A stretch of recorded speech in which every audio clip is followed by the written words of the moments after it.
friends, today we are going to read about a non-fiction book Pilgrim at Tinker Creek written by Annie Dillard। तो ये एक non fiction book है यानी कि अकाल्पनिक book है और लिखा किसके द्वारा गया है? एनी डिलार्ड के द्वारा। मेनली पिलग्रिम का मतलब होता है तीर्थयात्री और टिंकर क्रिक एक जगह का नाम है। तो जो एनी डिलार्ड थी वो एक तीर्थयात्री बन के कहाँ जाती है? टिंकर क्रिक। और टिंकर क्रिक में कैसा नेचर था, एनिमल्स कैसे थे, फ्लोरा फाउना कैसा था, सब चीज़ के बारे में एनी डिलार्ड अपने इस बुक में बतलाती हैं। ये बुक में कुल 15 चैप्टर हैं और इस पूरे बुक में एनी डिलार्ड 4 सेक्शंस में इस बुक को डिवाइड की हुई है, जहाँ पे वो एक साल के अंदर जितने भी सीजन्स चेंज होते हैं उनके बारे में उन्होंने बतलाया है और हर सीज़न के बारे में उन्होंने बहुत ही अच्छे से बतलाया है। ये बुक 1974 में पब्लिश्ड हुआ था और 1975 में एनी डिलार्ड को इस बुक के लिए पुलिट्ज़र प्राइज़ से नवाजा गया। तो आइए हम लोग जानते हैं पिलग्रिम एट टिंकर क्रिक के फर्स्ट चैप्टर के बारे में। तो पहले चैप्टर का नाम है हेवन एंड अर्थ इन जेस्ट। इस चैप्टर की शुरुआत होती है कि एनी डिलार्ड नेक्ड होके अपने रूम में सोई हुई है और वहाँ पे एक विंडो है जो कि खुला हुआ है और वो नेचर से जुड़ा हुआ है वो विंडो। और एनी डिलार्ड नेक्ड सोई हुई है, इसका मतलब वो ये बतलाना चाहती है कि उनके और नेचर के बीच में कोई भी नहीं है। तो एनी डिलार्ड के पास एक कैट हुआ करती थी। वो कैट रात में हंटिंग के लिए जाती थी बाहर, और जब एनी डिलार्ड की वो कैट हंटिंग करके रात में उसी विंडो से वापस आती थी और अपने फुटप्रिंट्स यानी हंटिंग करके आती थी तो उस बिल्ली के जो फुट थी उसमें ब्लड की प्रिंट्स लगी हुई होती थी और वो बिल्ली पूरे नेक्ड बॉडी में एनी डिलार्ड का वो चढ़ती थी और अपने फुटप्रिंट्स दे देती थी जो कि ब्लड की होती थी। तो एनी डिलार्ड उन फुटप्रिंट्स को ऐसे देखती थी कि वो जो फुटप्रिंट्स है वो रोज़ के शेप का है, वो उसे रोज़ की तरह देखती थी।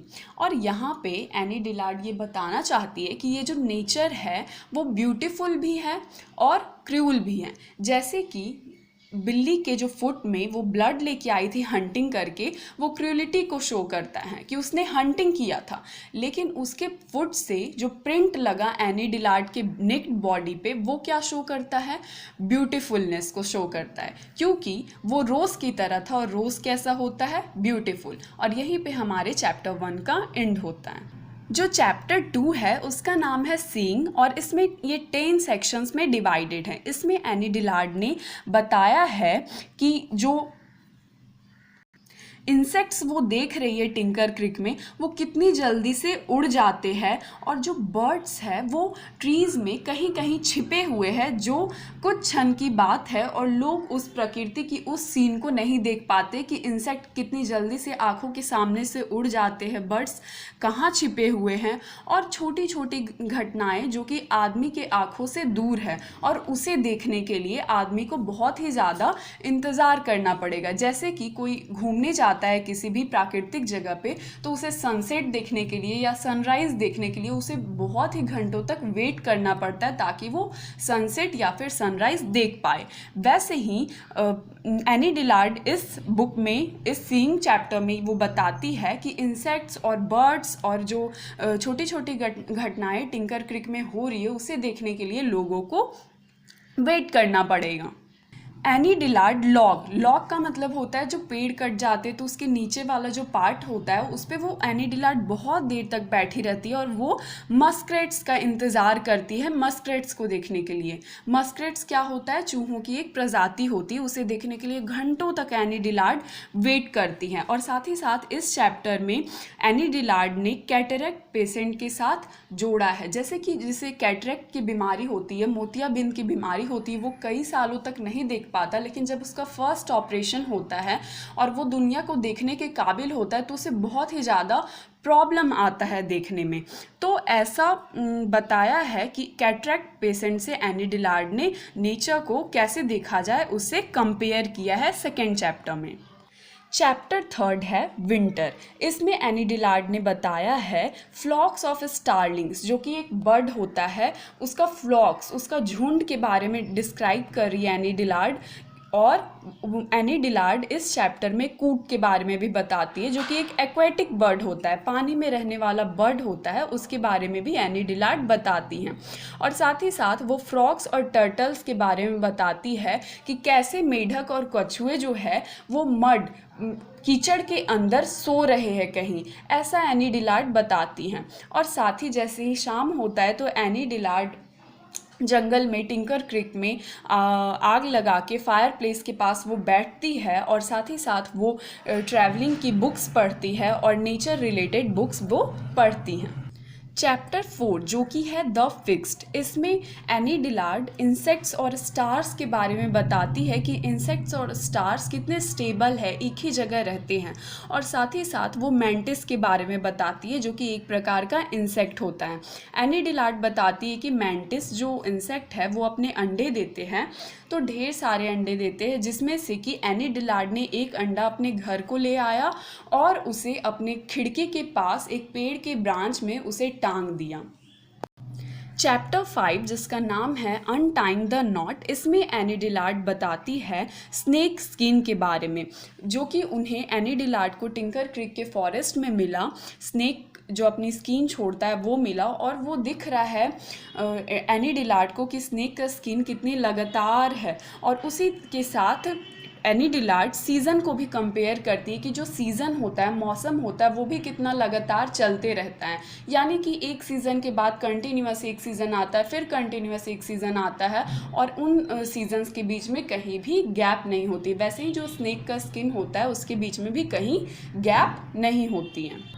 चैप्टर 6 आता है जिसका नाम है द प्रेजेंट। अब यहाँ पे एनी डिलार्ड प्रेजेंट की बात कर रही है। ये मार्च का महीना है, और इस चैप्टर में एनी डिलार्ड बीगल पप्पी के बारे में बताती है, जो कि एक डॉग का ब्रीड होता है, डॉग की प्रजाति होती है, उसके बारे में बताती है। और इस चैप्टर में एनी डिलार्ड बताती है कि कैसे उनका संबंध जो है वो शहरों से और शहरी लोगों से किस तरह से टूट गया है। अब चैप्टर 7 आता है, जो कि स्प्रिंग के बारे में एनी डिलार्ड इसमें बताती है कि स्प्रिंग का मंथ आया, अप्रैल और मई का समय था, और जो नरेटर है उन्होंने किस तरह से स्प्रिंग की शुरुआती दिनों को मिस कर दिया है, जिसमें कि जो प्लांट्स है वो ग्रीन हो रहे हैं, जो एनिमल्स है जो कि दिखना बंद हो गए थे वो वापस से कैसे रीअपियर हो रहे हैं, वापस से कैसे दिख रहे हैं, इसके बारे में एनी डिलार्ड चैप्टर 7 में बतलाती हैं। जो चैप्टर 8 में एनी डिलार्ड ने एंट्रिकेसी के बारे में बताया, जिसमें एनी डिलार्ड बहुत ही ज़्यादा इच्छुक हो जाती है नेचर की छोटी छोटी चीज़ों पर गौर करने के लिए। इसमें एनी डिलार्ड बतलाती है कि उन्होंने जो नेचर की बहुत छोटी छोटी चीज़ें हैं जिसके बारे में लोग गौर नहीं कर पाते, उनके बारे में भी गौर करने का सोचा। जैसे कि blood cells in a gold fish tail, gold fish की जो पूंछ में ब्लड सेल्स होती है उस पर भी एनी डिलार्ड ने गौर किया। साथ ही जो प्लैंकटन, जो सीज या फिर सीज में जो एनिमल्स या प्लांट्स उगते हैं उनके बारे में भी एनी डिलार्ड ने बहुत ही गौर से देखा। द हॉर्स हेयर वॉर्म के बारे में, और साथ ही साथ मॉलिक्यूल्स और एटम्स के बारे में भी एनी डिलार्ड ने इस चैप्टर में बहुत ही ज़्यादा गौर किया। देन आता है आपका चैप्टर 9 जिसका नाम है फ्लड। इस चैप्टर में एनी डिलार्ड समर के पहले दिन की बात बताती है, और यहाँ पे रियलिटी में जो टिंकर क्रीक था वहाँ पे रियल में फ्लड आता है, और जिसके वजह से जो एनिमल लाइफ होती है, प्लांट लाइफ होती है, और साथ ही साथ जो एनी डिलार्ड के जो नेबर्स होते हैं वो सबकी लाइफ बहुत ही ज़्यादा कॉम्प्लिकेट हो जाती है, और वो साथ ही साथ बहुत सारे एनिमल्स और प्लांट्स की डेथ भी हो जाती है उस फ्लड में। और जो टिंकर क्रीक का जो लैंडस्केप था, जो प्राकृतिक छटा थी, वो भी थोड़ा सा बदल जाती है आफ्टर फ्लड।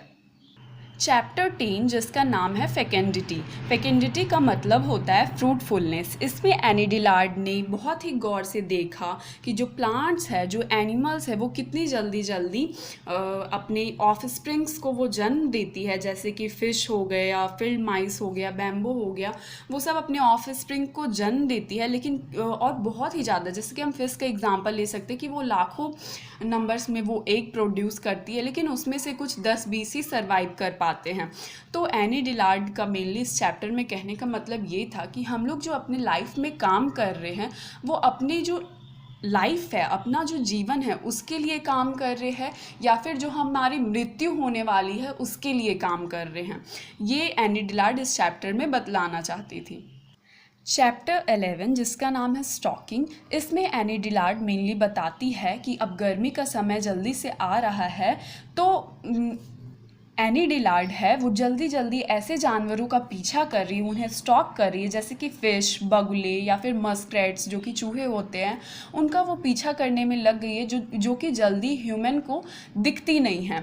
इस तरह से एनी डिलार्ड उनका पीछा करने लग गई है। और वो ये भी बताती है कि सिर्फ जानवरों के पीछा करने से काम नहीं चलेगा, वो हमारे लाइफ से भी इस चैप्टर को रिलेट करती है कि हमें अपनी स्पिरिट, अपनी आत्मा के लिए भी काम करना होगा और उसका भी पीछा करना होगा। चैप्टर 12 जिसका नाम है नाइट वॉच, इसमें एनी डिलार्ड ग्रास हॉपर्स को देखती है। ये लेट समर का टाइम था, ग्रास हॉपर्स को देखती है, उनकी जो चीटिंग की आवाज़ें होती है उसको देखती है। और साथ ही साथ इस चैप्टर में एनी डिलार्ड को सनसेट देखना होता है, तो वो क्या करती है कि वो स्लीपिंग बैग ले लेती है और उसमें वो सोती है और साथ ही साथ सैंडविच ले लेती है खाने के लिए। और रात के समय में जो नाइट साउंड्स होते हैं टिंकर क्रीक में, उसे वो सुनना पसंद करती है और वो उस चीज़ को एंजॉय करती है और सोचती है कि जो मेरा शहर है, मेरी शहर की जो कल्चर है, यही तो मुझे चाहिए था, ये कितना खूबसूरत है, ऐसा इस चैप्टर में एनी डिलार्ड सोचती हैं।